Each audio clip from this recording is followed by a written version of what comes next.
Pumunta kami dito, sir, para humingi sa iyo ng tulong at advice Opo, opo. tungkol dito sa Third Tower Telecommunication Okay. Project. Kung ito si Madam Engineer Concha Santos, Concha Santos, okay. kung Legit. siya ba ay may konektado pa dito sa tower na ito, sir? Telco. Third Telecommunication Tower Third Project, sir. Telecommute. Okay, siya raw ang may-ari. Opo, sir. Contractor. Kontraktor. Engineer po siya, sir. Ang pangako, sir, maghintay-hintay lang. Hanggang ngayon, wala pa, kaya napilitan kaming pumunta dito, sir. Sige po, anong ginawa nila sa inyo? Anong hiningi? May hiningi bang sa inyo?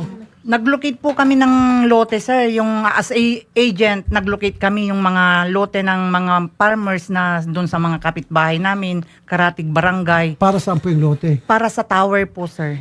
At paglalagyan ng Tower, tower. opo, sir. Pagpapatayuan. Cell site Opo, at tower. Ilang pong tower ang pinalulok? Marami. Ilang lupa? Marami na So, din marami kayong po. kinausap ng Opo. mga farmers? Opo, sir. Landowners. Mga landowner. Opo, sir. Tapos, ano pong kondisyon kapag nakapag-locate kayo ng lupa na paglalagyan ng tower? Commission, sir. Magkano na po ibibigyan ng komisyon? 1.5, sir. Uy, malaki nga. Opo, sir. Nakasilaw ngayon, 1.5 million. Opo. May hinihingi po kaming processing fee na 1,000 sa mga lot owner. Yun po ang kinakabahala namin kasi yung mga lot owner namin ngayon, di parang wala na kaming mahintay sa kanya, kaya Teka, hinahanting yung na kami. 1,000, saan nyo po hingin yun? Sa lot owner po, sir. Tapos, ibibigay nyo Ay, ma'am. kay Concha Santos. Para sa processing fee ng kwan, sir. Teka muna. Bakit nanghihingi? Doon pa lang maliwanag na scam na po to. Dapat, kung meron man kailangan mabigay ng perang pauna sa mga lot owner, ito pong kontraktor. Lot owner, hininga ng tigo 1,000. Opo, sir. Para sa processing fee. Marami po kayo. Na, Marami po, sir. Halos buong Region 1, sir. so, ilan po kayo sa pong tansya? Mga agent na kasama namin, sir, almost 60 kami po. So, 60,000 yun sa tagwa 1,000. Opo, sir. Iba pa yung mga na-locate po nila. May 100 na na-locate, 50. So, libo kayo kung tutusin Opo, lahat. sir. So, times 1,000 yun. Opo, sir. So, yung lot owner, galit sa inyo ngayon. Yun na nga po, sir. Yun nga ang pinunta Yun na ang namin pinunta dito, sir. namin dito, sir. Inunahan na namin sila. Pinagbabantahan. Kasi kami po ang lumalabas na Kailangan scam. ibalik daw yun, sir. Ibalik yung 1,000. Opo, sir. O nga naman, kasi sabihin ng lot owner, niloko mo kami. Pinagod mo kami, punta-punta ka rito. Tapos yung pala, scam pala to, nanghingi ka ng 1,000. So yung lot owner, nagbigay naman in good faith na 1,000. Opo, sir. Sa pagkaakala na yun, ibibigay nyo kay Concha. Nakakausap niyo po itong si Concha Santos. Noong last week po, nakausap. Pero nung nagbabalak na sila na pumunta kami dito, sir, wala na po. Hindi na namin nakausap. Nagtatago na po. Siguro, sir. Ayan na nga talaga, maliwanag na scam. Ito, paano kayo nakapunta rito ngayon? Nag-usap-usap kami, sir. Wala na kaming choice na Nag-rent kayo? Yes, Opo, Sige sir. po, papalitan ko po yung renta Ay, nyo. thank you po, sir. Yung Salamat po. Papunta pabalik, gasolina, kung bahala. Pero ako ma'am, ngayon pa lamang sasabihin ko sa inyo, scam po ito. Unfortunately, bad news po ibibigay ko sa inyo. Sorry There's no such thing na kayo pong paghahanapin ng cell site para sa isang telecommunication company. Hindi sinabi ko anong pangalan ng telecommunication company. Iba-iba po, sir. Nung una, third Agila, Maharlika. Uy! Tapos ngayon, yung ano yun, Astralis, Ang daming, Maharlika, oo. Agila. third telecommunication tower. Wala ako narinig ano, parang halatang gawa-gawa po. Pero mama, sir, I'm sorry to bring you the bad news. Na-scam po kayo. Pero tutulong na lang po ako kung ano may tutulong ko sa inyo. At the same time, yung pulis po, pwede natin kasuhan. May picture naman ho tayo, no? Opo, sir. Iyon sana ang gusto namin, sir. Mapanagot din. Mapanagot. Sa ginawa niya. Sino lang po itong Cherry Jovita? Sekretary niya po, sir. Diyan po pinapadala yung Diyan pera, po, ako nagpapadala ng pera, sir. Kung minsan, sir, pumupunta ka sila sa bahay, personal po na binibigay namin. So, kayo po kumukuha ng pera sa mga landowner. Pag nabuo na po yung pera, Opo, sir. papalit sa kanya. Opo. Turod Gcash pa. May mga resibo naman po kayo doon. Meron po. Mga bank to bank, sir. Bukod sa 1,000, meron pang iba. Meron pa, sir, yung pag... Contribution. Yung contribution daw ng pag-open ng bank account, tigpa 500 each, ATM, 1,000. Sa pagpunta pa sa sa Hong Kong. Tapos nagpunta pa daw sila ng Hong Kong para kukunin yung pundo, nagko-contribution din kami. Pamasahe daw.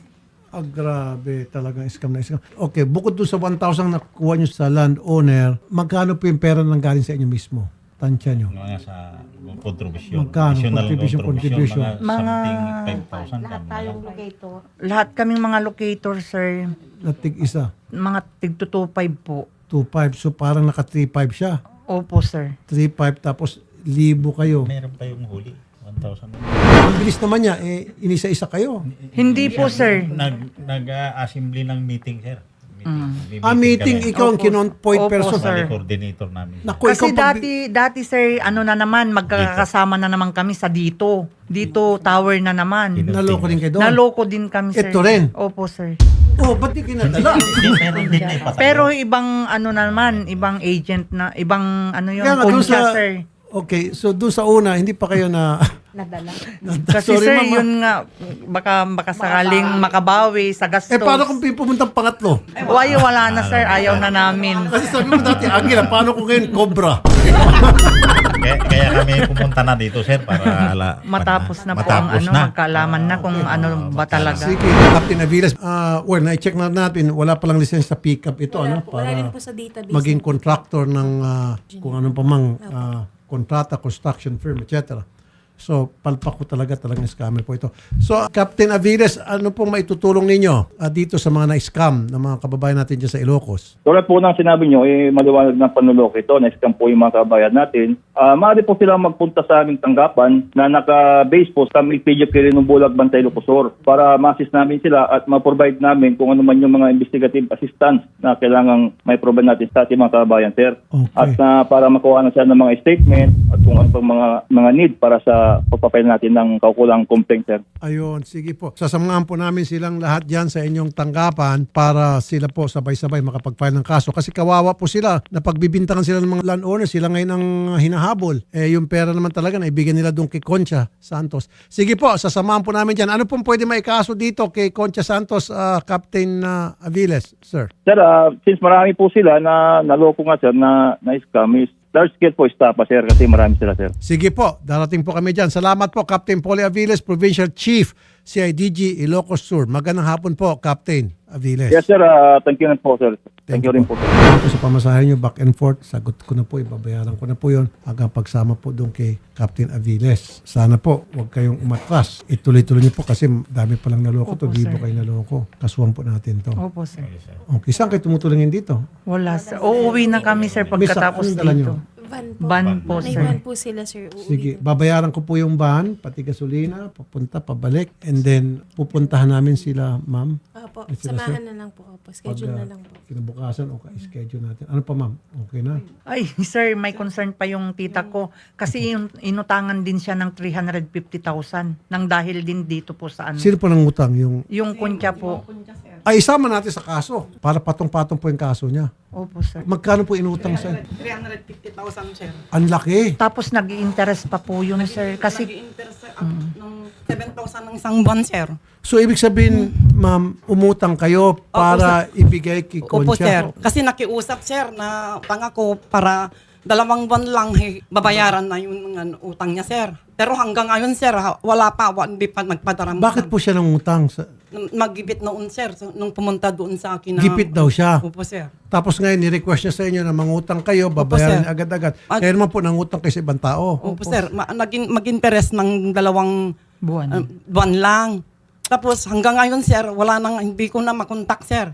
Kasi yung taong nangutangan ko, sir, kinukulit niya akong ibalik ko na yung pera. Opo, natural po. Siyempre, nangangailangan din ng pera yung inutangan ninyo. Pero matanong ko, paano niyo po nakilala ito, si Concha? Yung kaibigan po namin dati, kako, sir, na dating dito rin, dito tower, sir. Siya po ang nagpunta sa bahay namin na ipakilala po sa akin. Kasabot po yon. Isama natin sa kaso. Kasabot po yon. Sigurado ako. Kasi siya nagpakilala. Dahil kung di dahil sa kanya, hindi niya nakikilala tong scammer na ito. Isama na lang po natin pangalan. May picture po tayo. Wala po, sir. Pero kilala niyo pong pangalan. Opo, Apelido. Isama na natin. Kasi nga po, kung hindi dahil sa kanya, ipinakilala sa inyo itong scammer nito na alam niya scammer, alam niya manuloko, baka may porsyento po siya sa bawat isa sa Hindi inyong ko lang niloko. po alam kung alam niya, sir, na ano. Kasi sabi niya sa akin nung tumawag siya, may darating dyan, sabi niya na parang ano yun, may ano daw siya, engineer daw siya na mag-aano. Hindi, ganito ng lang po, ma'am. isama pa rin natin para kung sakali man, sabi niya, inosente ako, di siya ang gagawa ng paraan, habulin niya at hanapin niya itong si Concha, baka nagtatago. Siyempre, siya nakakilala una sa kanya, di ba? Siya ang una nakakilala dito kay Concha, bago niya nakilala. So, isama natin silang pareho para pagdating ng oras, dumating na yung sampina, matataranta silang lahat. Opo, sir. Okay? Yan yung si Concha Santos. Ano ra pong trabaho niya? Kontraktor? Contractor. Kung Engineer contractor, po siya. engineer. Engineer daw po siya. Bakit nangutang ng 350,000 kung engineer? Engineer daw po siya, sir. Ha? Yung itsura parang hindi. Parang ano to eh.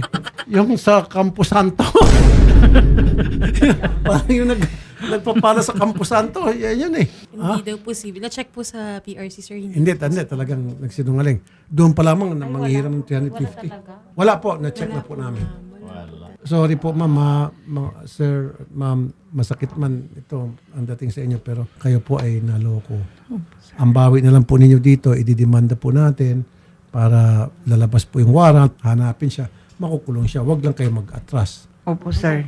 Hindi natin bibitiwan to. Mabilis lang po ito. Sige po, Makakausap sir. to. Yun lang, masakit lang dito, yung malaking perang nawala sa inyo, yun lang po. Paliwanag nyo lang po sa mga homeowners, sa mga landowners na. Sana, sir, mapanood nila kasi yun din ang ano namin. Opo. Ang mapapanood po Purpose ito. namin. Makakarating po ito. Mapanood nila ito sa Ilocos. Punta ko kay Don Odette. Ako nang bala sa mga pamasahe ninyo. Sa Sige renta po, ito. sir. Thank you.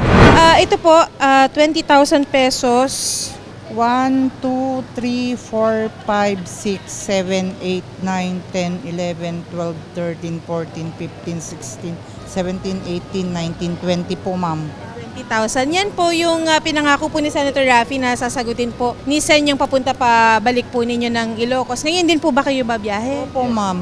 Bali, isa-schedule din po natin yung pagpunta po natin sa CIDG sa Ilocos po para masampahan na po natin ang kasong estafa. Ito pong dalawang nirereklamo po natin. Isa po ay si Madam Concha Santos po, tapos si Ma'am Cherry Hubita po. Cherry po yung tumatanggap ng pera. Kung sakali man po na mapanood po nila ito ay meron po ba kayong panawagan sa kanila? Ma'am Concha, Ma'am Cherry Hubita po, humarap po kayo sa amin para pagbayaran ang mga ginawa nyo po sa amin kasi kami po ang napeperwisyo sa mga pinagawa nyo sa amin. Harapin nyo po ang kasong ihaharap namin sa inyo po. Ito po, ma'am, ito dagdag po natin 2,000 pangkain lang po natin. Na? Salamat po. Thank you po. Thank you po, Sir Rapitol po, Idol. Salamat sa'yo, Idol Rap.